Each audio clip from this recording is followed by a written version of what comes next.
안녕하세요. 신의 앵커 김석철입니다. 오늘은 집에 있는 재료만으로 쉽게 따라 하실 수 있는 레시피를 소개해 드릴까 합니다. 늘 그렇듯 집에 무슨 재료가 있나 찾아봐야겠죠. 제가 찾은 것은 바로 이 무입니다. 고등어 조림에도 들어가고 소고기 뭇국에도 들어가는 이 무는 저희 집에서 정말 많이 사용하는데요. 그렇지만 항상 이렇게 조금씩 남아서 곤란하실 때가 있을 겁니다. 그런 분들을 위해 오늘 이 무로 무밥과 무생채를 만들어 보겠습니다. 재료부터 소개해 드리겠습니다. 채썬무 4분의 1개, 쌀 2컵, 다시마 2조각, 물 큰 컵으로 1컵, 간장 3스푼, 다진 대파 혹은 쪽파 약간, 고춧가루 반큰술, 다진 청양고추 반큰술, 참기름 반큰술, 통깨 1큰술, 그리고 편으로 썬 표고버섯 1개를 준비해 주세요.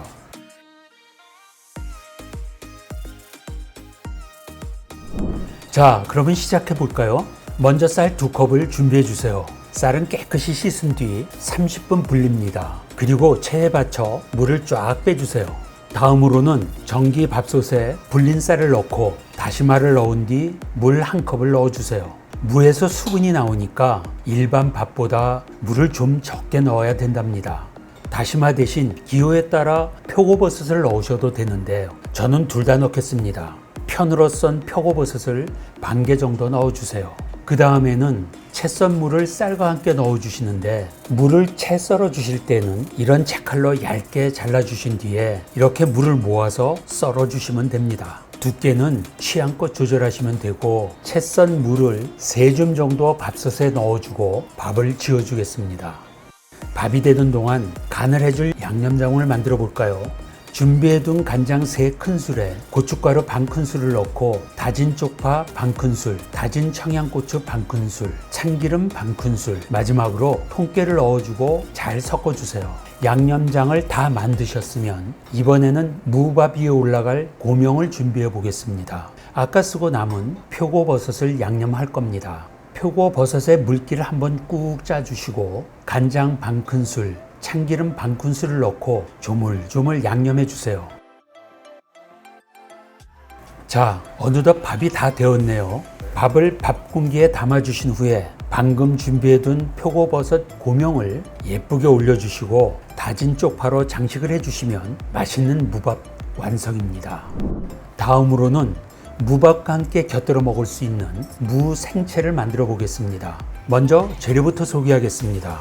채 썬 무 반개, 다진 대파 1큰술, 굵은 소금 1큰술, 설탕 1큰술, 고춧가루 2큰술, 다진 마늘 1큰술, 멸치 액젓 1큰술, 식초 1큰술, 통깨 1큰술입니다.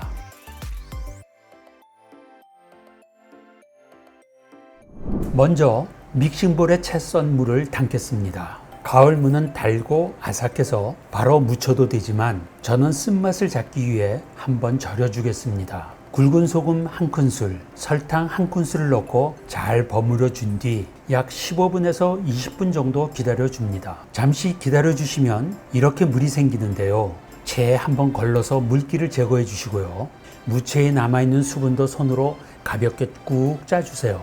물기를 이렇게 완전히 제거한 무체를 볼에 담아 양념에 버무려 주겠습니다.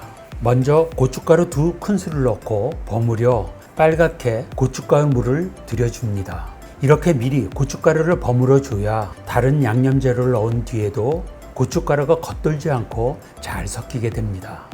어느 정도 버무린 후 다진 마늘 1큰술, 설탕 1큰술, 액젓 1큰술, 식초 1큰술을 넣고 잘 버무려 줍니다. 한번 절였기 때문에 처음부터 양념을 다 하지 마시고 조금씩 넣어가며 맛을 봐주시면 좋습니다. 잘 버무려졌다면 마지막으로 다진 대파를 넣고 한 번 더 가볍게 버무려 줍니다. 이제 무생채가 완성되었습니다. 그릇에 옮겨 담고 통깨를 적절히 뿌려주시면 됩니다. 자, 오늘의 요리 무밥과 무생채였습니다. 감사합니다.